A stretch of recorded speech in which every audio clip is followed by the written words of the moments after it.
pregunta para Alejandra Cuyen, analista política. Alejandra, como siempre, todos los miércoles eres bienvenida. ¿Cómo estás? Qué gusto verte, mi querido Pepe. Y la verdad es que es con el debido respeto, como diría el presidente, es tristísimo escuchar al jefe del Ejecutivo hacer estas descalificaciones de temas tan importantes como la presunción de inocencia y el debido proceso, y manejarlo como si fuera una manera de enrollar o complicar una decisión que se vuelve crucial para el desarrollo de la justicia en este país. ¿Y por qué viene esto, Pepe? Porque al final la única manera, creo yo, como vamos a lograr que las procuradurías, tanto fiscalías ahora, tanto federal como de los estados, hagan realmente su trabajo, es que no puedan estar recurriendo a estos mecanismos. Hay gente que está en la cárcel desde hace 10, 11, 15, 20 años sin tener una sentencia de un juez porque se atuvieron a la famosa prisión preventiva. Le das al clavo, justamente. Los ministros de la Corte posponen el debate, la votación en el Pleno, precisamente hasta que haya una resolución el próximo viernes, pasado mañana, en la Comisión Interamericana de Derechos Humanos, donde radica un caso de un personaje que está sin sentencia en prisión preventiva oficiosa desde hace 17 años. Y esto, lógicamente, el implicado denunció ante la Suprema Corte esta violación a sus derechos humanos, a la presunción de inocencia, lo que hemos dicho, y pues ahí está, de lo que resulte de esta resolución que habrá, seguramente marcará rumbo a los señores miembros de la Suprema Corte. Es difícil imaginar cómo es que la Corte se va a pronunciar. Sabemos que hay muchas presiones y la Corte en muchas ocasiones ha demostrado ser capaz de resistir a la presión del Ejecutivo, no solo en esta administración, sino en administraciones anteriores. Y yo espero que de veras los ministros se tomen en serio esto, porque no es nada más definir la vida de casi el 40% de los encarcelados en este país.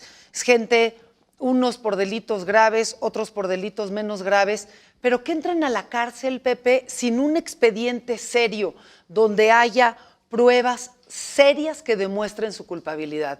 Muchas veces son expedientes, y lo hemos visto con casos famosos y lo hemos visto con casos triviales, donde entran a la cárcel porque alguien dijo que tú habías matado o que tú habías robado o que tú habías violado, sin que haya pruebas reales que demuestren los hechos. Imagínate a alguien que trabaja a tu servicio en el hogar y tú la acusas o lo acusas a esa persona de haberse robado algo.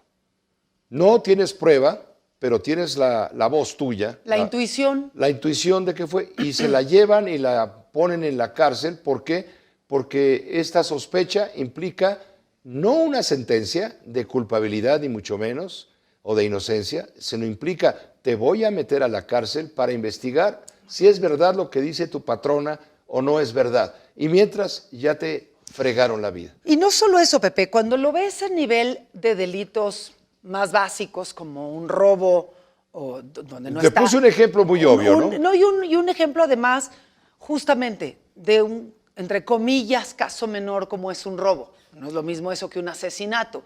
Pero por pequeños delitos como ese, hay mucha gente en la cárcel porque alguien dijo que había robado. Y como son delitos menores, no hay ni siquiera el tiempo en los juzgados para poder darle seguimiento. Y así se puede quedar la gente y convertir a las cárceles en verdaderas escuelas del crimen, porque no pueden salir, ni siquiera tienen a quién apelar.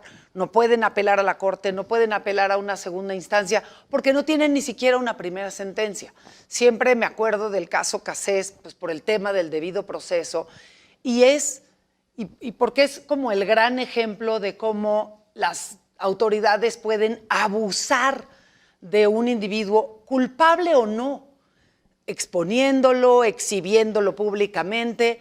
Y el tener esta prisión preventiva lo que hace es facilitarle a las autoridades políticas, tanto del Ejecutivo como a las fiscalías, tratar de subirse el cuello diciendo, no, yo ya detuve a muchísimos criminales, cuando esos detenidos no tienen ni siquiera un juicio y pueden pasar años. En el caso Cassés, pues ella salió por la presión de Francia y porque eventualmente la Corte se pronunció, pero Israel Vallarta no tiene sentencia ni en primera instancia del mismo caso de hace casi 17 años. Pero como ese, que es un caso muy sonado, hay miles de mexicanos que por delitos menores siguen en la cárcel y las autoridades se levantan el cuello diciendo que están haciendo su trabajo, cuando en realidad no hay un trabajo serio de las fiscalías para realmente perseguir a los delincuentes, y los delincuentes hoy están en la calle y la cantidad de gente inocente en las cárceles, o por lo menos sin sentencia,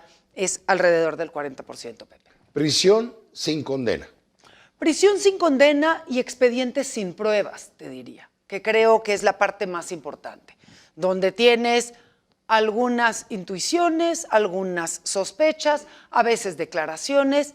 Sabemos que muchas de estas declaraciones, porque hay miles de estudios en materia jurídica que demuestran que muchas de las declaraciones son o manipuladas en el extremo con tortura. Es lo que estamos viendo con el caso de Murillo, y mientras no se tomen en serio la integración de los expedientes, y lo hemos dicho aquí en muchas ocasiones, la procuración de justicia no va a suceder y por ende la impunidad no va a terminar. Hoy a la cárcel van quien el Ejecutivo quiere, el Ejecutivo de los estados, el Ejecutivo federal o distintas instancias de poder, sin que realmente las fiscalías hagan un trabajo serio de persecución del delito, Pepe. Gracias por tu comentario. Ojalá que la Corte se lo tome en serio, porque son los derechos constitucionales. Vamos a ver si resisten la presión. Que te vaya muy bien. Qué gusto verte, Gracias. Pepe. Y se obtienen los votos. Necesitan 8 Ocho. de 11 votos para que esto proceda en cuanto a la inconstitucionalidad. Vale Mira, decir que muchos de estos ministros fueron ya, que entraron ya durante esta administración y por ende tienen cierta afinidad con este gobierno. ellos están hablando de la prisión preventiva oficiosa, pero no están hablando de la prisión preventiva justificada, que fue lo que mantuvo en la cárcel 3 años a Rosario Robles, la exsecretaria de Desarrollo Social durante el gobierno de Enrique Peña Nieto.